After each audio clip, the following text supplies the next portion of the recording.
Hello, this is Richard Lowe with Leaders and Their Stories. I'm here with Mike O'Neill, who's with Integrated Alliances, and he's going to talk to us about how to do lead generation on LinkedIn. So take it away, Mike.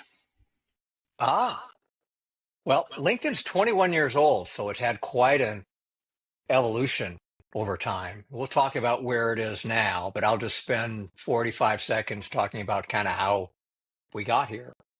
When LinkedIn came out, it was free. There was nothing but something free, and you had to be in San Francisco to understand what it was. And since then, it's snowballed and snowballed to the point where there's 1 billion users. And I'm part of the first 100,000. And almost everyone was from San Francisco back then. And there's different buckets and different places in LinkedIn where people play. Some people are the career people. Some people are the jobs people.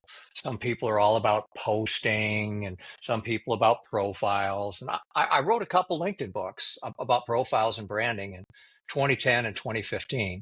Mhm. And being an engineer like I am, I'm an industrial engineer. I started out in computer networks when floppy disks. The question was, do you have one 5.25-inch floppy or two? Remember that, Richard? And did Which you have one? enough? And did you have enough money for the 1 megabyte disk drive that you could get?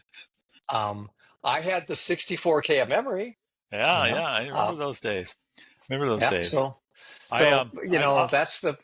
I also wrote a book on LinkedIn called Focus on LinkedIn, but it's way out of date because it was written before Microsoft bought it. Me as well. And I'll tell you, my books are out of date, but they're timeless. They really are. I mean, the concepts are timeless, but the details really matter. And we'll talk about the current details of things. And we're done living in the past. So let's fast forward 21 years. I've been doing it that long. And now today, we've got not just LinkedIn, but we've got Sales Navigator as well. We've got the paid high-end version, Sales Navigator. We've got a paid version of LinkedIn, and we've got a free account. And I'll talk about all three here. I think it's best if we start with a free account and talk about how people can use it to find their right audience and to engage them. And then we'll do the upgrades from there. Okay. So there are a few limitations with a free account that really matter here. And the biggest limitation with the free account for users out here has to do with when you're inviting people to connect. You can't send more than 5 messages, and the rest of them are blank. So you've probably seen in your inbox these blank invites coming to you. Right. Well, many of those are from people who have a free account. And Okay. they can't send you a message because they sent 5 already this month. I didn't know that. That's interesting. Yeah, yeah. And I'd say probably at least half of them are that situation. People got a free account and they just click send, send, send, send, send.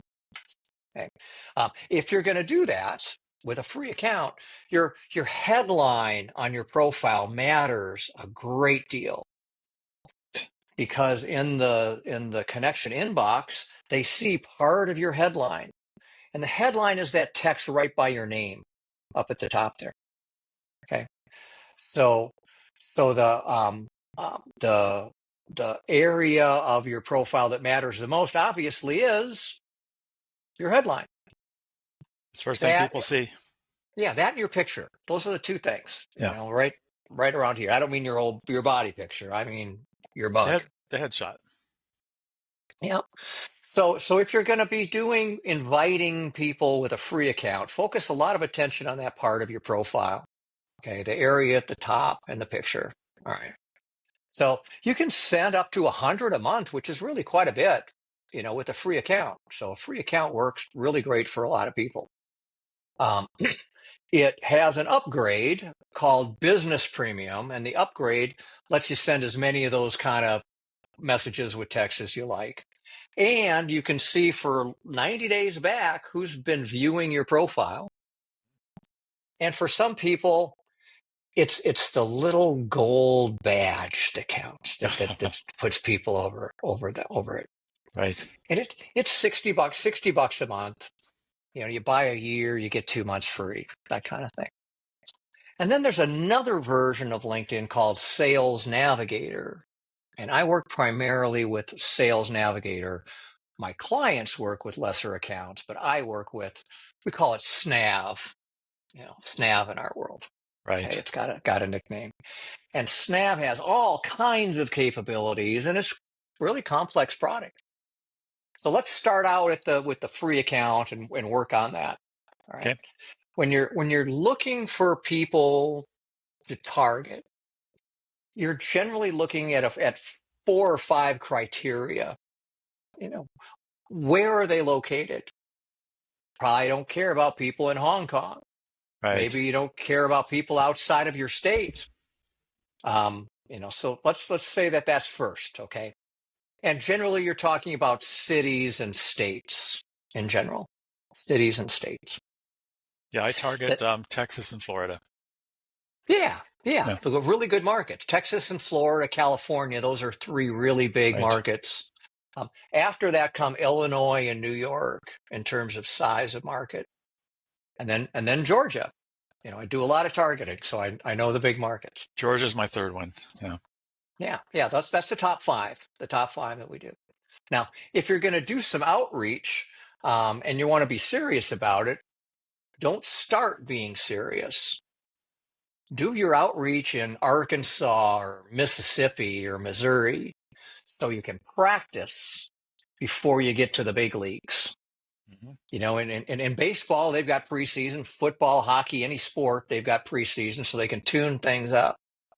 So if you're going, Texas is your market, well, I wouldn't even say Oklahoma. I like Arkansas and Mississippi because, Right. they don't seem to care. They don't seem to care. You can misspell something or say things in a way that you correct later, and those states didn't matter. Now, no, if you're from those states, I'm sorry I said that.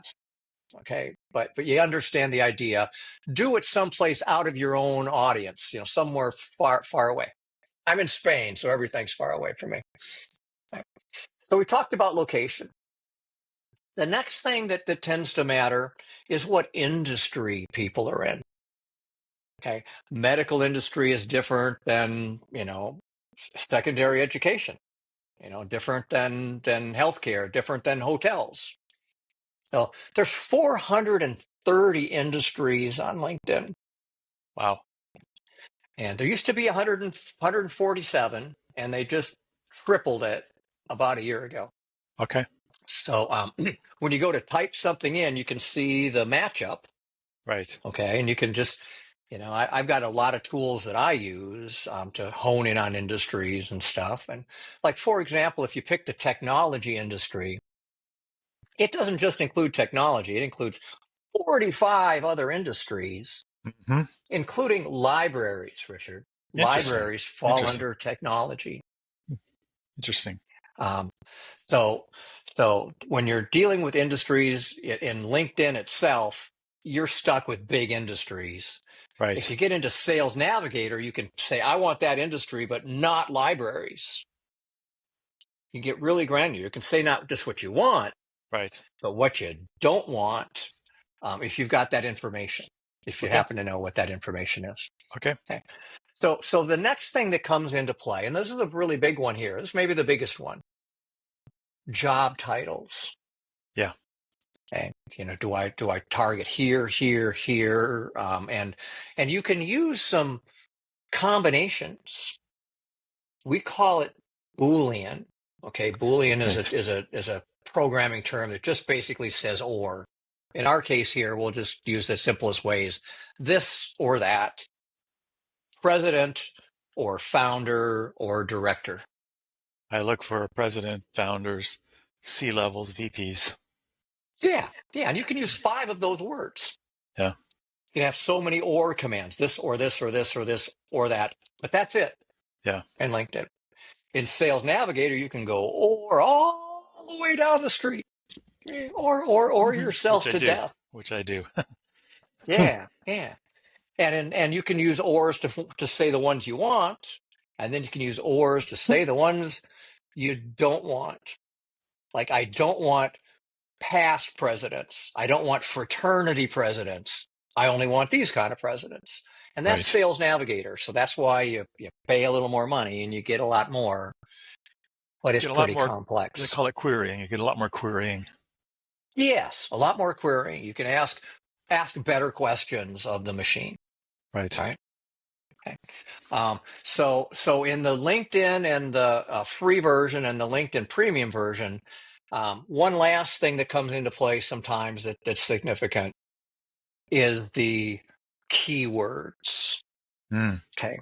So if you look at job titles, it only looks at job titles, but keywords look everywhere Hmm. in a profile. So if someone says, I hate motorcycles, and you put a keyword motorcycles, Yep. you got them. You just put a keyword motorcycle. If I hate motorcycles.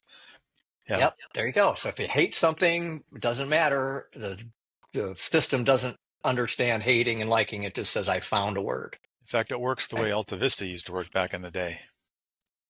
It's just Oh, keyword remember driven. Alta Vista, huh? Yeah, Yeah. that's back Yeah. in that's pre Yahoo. Yeah. That's back in the, what is it, early 2000s? Excite was another one back Site. then. They Remember were that? all keyword driven, and scammers were always trying to use, scam the Yeah. system. Now, those algorithms fit on a couple pages, and now the algorithms are God knows what. Oh, it's all AI, I'm sure.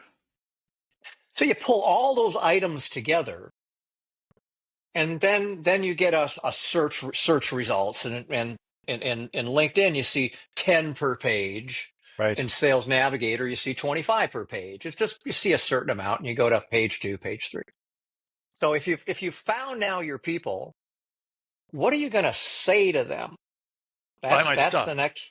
You gotta Buy say, my buy stuff. my stuff. Right. No, I'm kidding. Now That's not you, what you you might say. you might say that later, but you don't start with that. You start by having a template typically.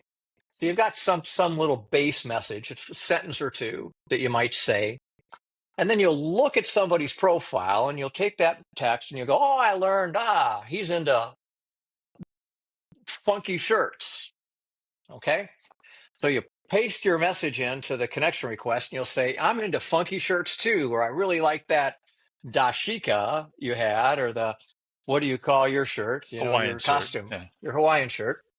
And I do like to compliment people on how they look in their pictures, by the way. Right. A lot of Right. people spend a lot of time and effort to select that picture. And, if you say, that's a mighty smile you got there.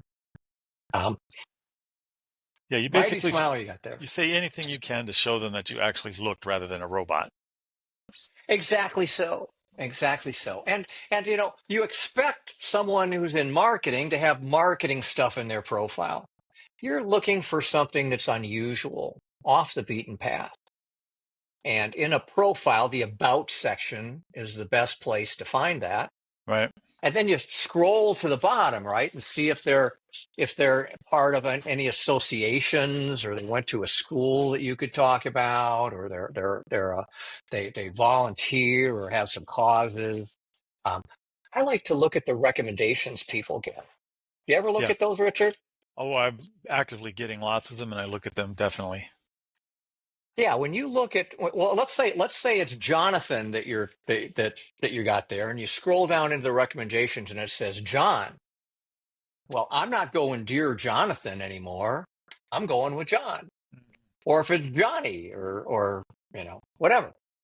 So recommendations kind of see how people talk about them, and that there might be something juicy to say there as well. So, in So summary, you're using LinkedIn Navigator, or if you don't want to buy LinkedIn Navigator, and why not? It's only what, $30 more than this business thing.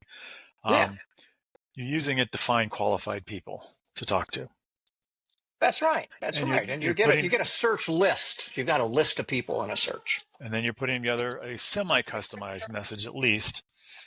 So you got your boilerplate, and then you basically want to look a little bit, and I'm sure you could come up with some AI that does that if you wanted to put in something that's unique, that shows that something looked at their profile at least.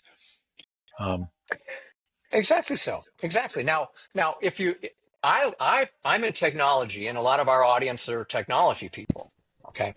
Um, I like to look at their past jobs, all of their past jobs, and see if there's anything I can relate to.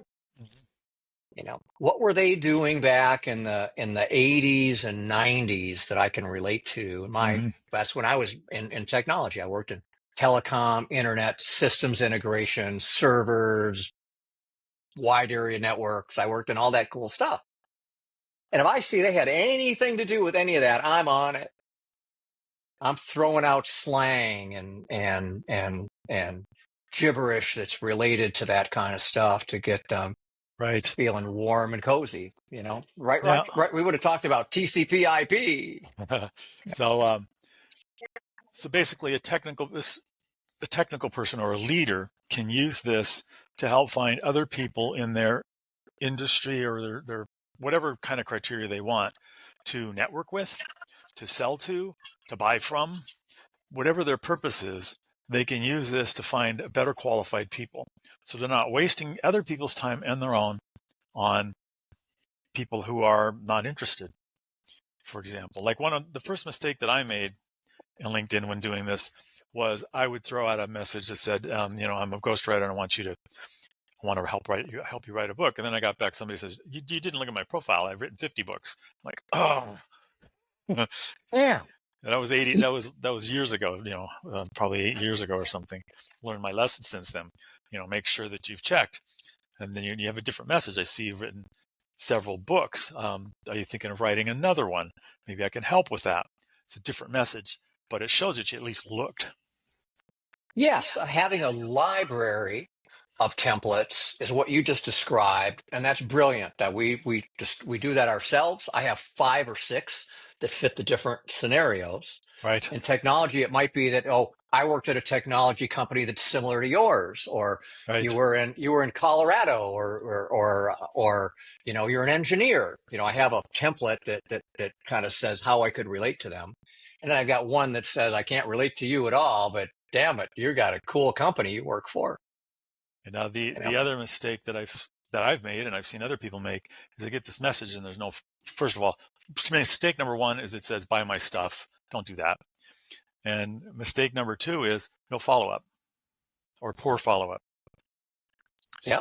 So let's explore that, Richard, because all right. So when you're going down your list of people, don't be afraid to skip people. Oh yeah. If you send to half the people on that page, pick the right half. Don't just feel you got to invite everybody. Your search is only so good in LinkedIn. Your mind and your eyes are scrubbing that list on the fly. If you're looking for technical directors and one of them's an art director, that may not be your audience, although it was a director. Yeah, that's right. And the word director is a really dirty one. There's directors of catering out there. So if you're going to use the word director, you've really got to use a qualifier with it. And that's where LinkedIn doesn't work well, and Sales Navigator works really well. Yeah. Because you can really qualify with you can have, say, director and sales or marketing. Yep. Okay. Because you can use those little ors and brackets and stuff like that. Yeah. So after you send these out, they're going to show up in a certain place in LinkedIn. They're going to show up in your new connections page. And it'll say, connected an hour ago, a day ago, a week ago, and stuff. And that's the place to go look to follow up. And you're going to send a thanks for connecting message. We call it a welcome message. All you're saying is, thanks for connecting. I hope we can be good resources for one another. That's all. Nothing more. Nothing more than that. Okay. Now, a week later, you might say, I was recircling, came on back. I thought, you caught my eye again. I took a closer look, and, you seem like the right kind of person who would, be involved in internet security. And you know what, I love that. Or, might want to write a book, or you'd be a good author. Or, picture yourself on the cover of 8.5 by 11, or, what is it? 8 by 5. 9 by 6. 9 by 6. 9 by 6. 9 by 6. Yep. So there's 3 messages in that sequence. We've got the invitation, we've got thanks for connecting, or the welcome message, and then you've got the message where you really are saying, I reach out to you for this reason. I don't reach out to everybody. I reach out to you for this reason. That's when you ask them to buy your inkjet cartridges, right? No, kidding. That's where you say, I bet you got a laser printer, don't you? What's in your wallet? Because we've all got a million of those. Yeah, that's right. I knew we'd have fun with this, Richard. I knew we would. So let's just try to keep it simple. It's a three-step process. And, Right. if you've got tools and Sales Navigator and other things, you can go further with it. But that's it right there. Find the people, get your messages together, invite them to connect when they do. And if you get 20% of the people you're inviting to connect, you're doing pretty good. 20% is pretty good number, especially if you're dealing with people who get a lot of invites, like people at the top of the company. Right. Okay. Okay. So let that be the case. Now, if you've got Sales Navigator, let's talk about that. So that was the free version and all. In Sales Navigator, you've got a few more filters you can use. And one that I like a lot is called seniority level. Seniority level. Do you I use that use. one, Richard? Have you Oh seen that yeah. one? Yeah. It's a I use great that one. one a Great lot one. because I'm looking for senior people. Yeah. So that if you're doing your job titles, seniority level is a little bit redundant with that. You can be used together strategically, but you're basically saying I want CXOs, anyone with a chief title. Yep. Now, you could be chief bottle washing officer, and it will find it. Richard, I've tested this. I Yep. mean, Oh literally, yeah. chief. I'm the chief widget officer, I think it was, and it found it because all it's looking for is chief and officer, and anything in between Yeah. I was looking qualifies. for chief data officers, and that was also chief diversity officers. So I had to filter that manually. Yeah. So you understand when you got something, powerful, it's a little more complicated, right, Yep. Richard? I mean, Yep. you're blessed with something, and you're cursed with something at the So at the same time. so now you're just to kind of summarize this and lead towards a wrap up. Um, you're a technical person or you're a leader, and as a leader, your job is to lead. Your job is to get out there and to network. I preach this a lot.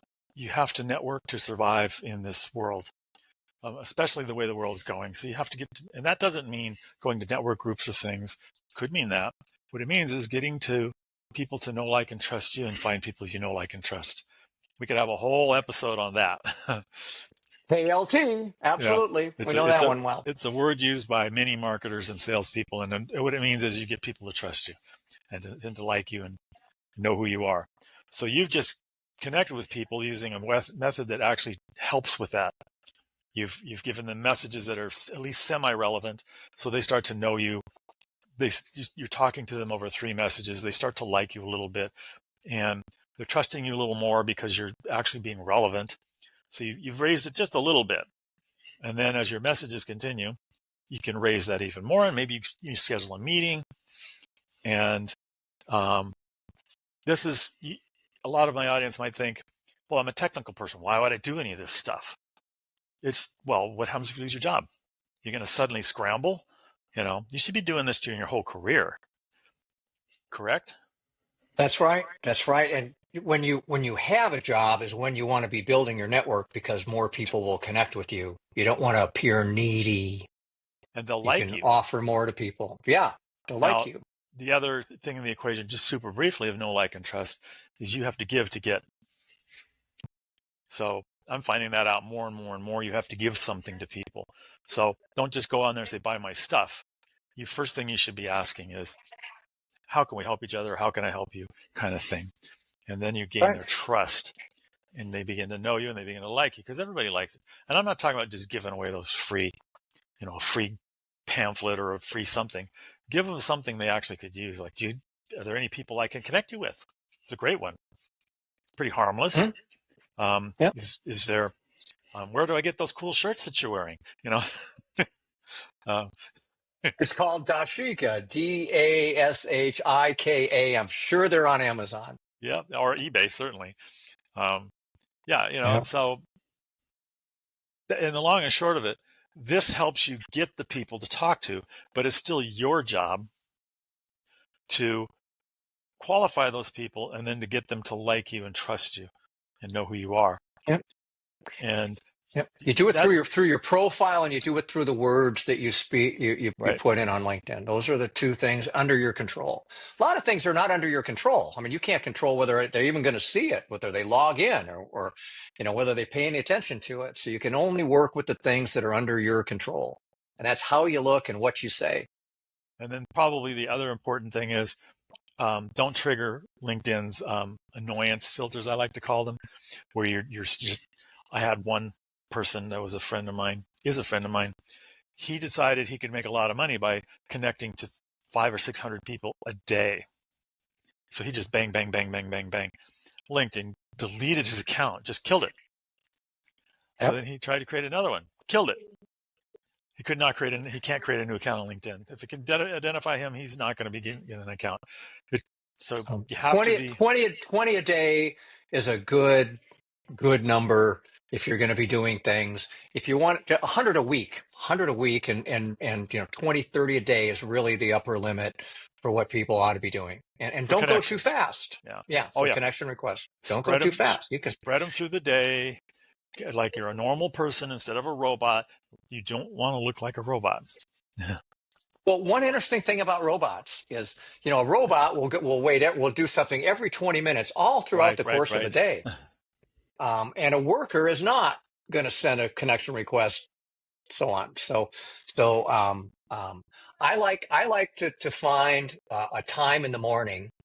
I'm listening to my podcast, so I've got my phone. I'm listening to my podcast, and I'm doing my inviting and checking my inbox in the morning. It's one of the first things I do. So other people go to their email inbox first. These two inboxes are the first things to kind of look for in the morning. Me too. Yeah, I mean, I frankly, sometimes it's this one, sometimes it's that one, right? I mean, Right. it just got to be done by 9 or so. And I get my inviting done I take maybe 20 minutes, 30 minutes in the morning to do my inviting. Right. And I'm doing 20 a day, roughly. Right. That's a minute apiece. So Now, I'm not spreading them out throughout the whole day. Richard, you mentioned about spreading them out throughout the whole day. That doesn't operationally work for a lot of people, but what does work is if you split it up. So 2 parts of the day, when I come back from lunch or before I leave or so, having that's what 2 I do. moments in the day works out pretty good. I do them generally first thing in the morning before I go to bed, and maybe in the middle of the day. I don't Yeah. try and artificially spread it through the day. Okay, well, we've learned a lot today about LinkedIn. I mean, these might sound pretty basic, but they're actually very, very powerful. Could you summarize it all in a paragraph? Yeah, sure I can. So, um, LinkedIn is the place where the people you want to do business are. You have to go to where they are. Now, finding them is a matter of extracting by putting some things in to get some things out. The next step is to engage them to connect for the most part. If we had 30 more minutes, we'd talk about content and posting and all that stuff, but we don't have that time today. So I'm being rather direct here. There's a whole lot more to it. And if you like, book a call with me. I mean, it's really easy to book a call with me. It's schedulewithmike.com. Schedulewithmike.com. Does it get any easier than that? That was my next question. Well, thank you for answering that. So how to get hold of you? Schedule a Yeah, meeting. yeah. Yeah, and when I get on a call with someone, we look at their profile and I give them tips and guidance on what to do. This is good, that's not. Have you thought of this? Take a look at this idea. Then we go over your target market and talk about who those sort of people are, and then we discuss things like we talked about today. Yep. How would you engage those folks? We just get more specific when we're in one-on-one versus doing a 20-minute podcast. The number one thing that I think people can do to increase their profile is get a good headshot, a professional one. You can go to JCPenney's and with a Groupon and get it for $30, which is what I did. And they came out really, really good. And get a professional headshot and make sure that headline is good and change it once in a while.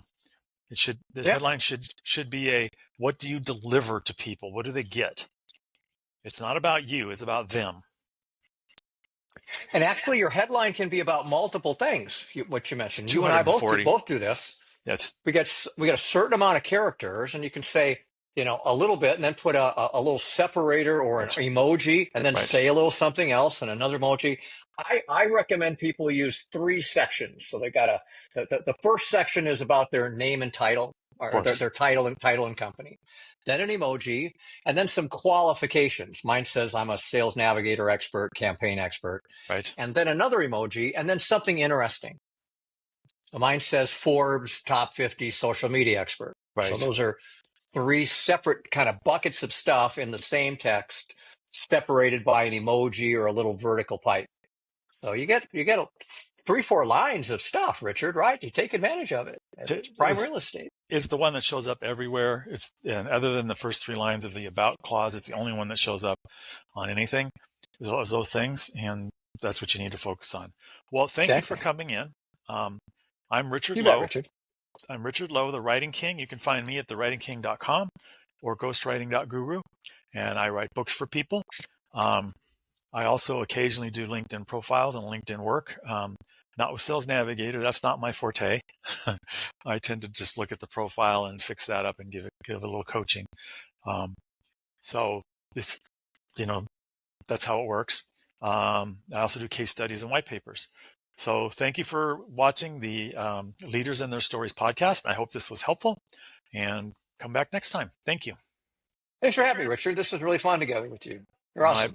my pleasure. Thank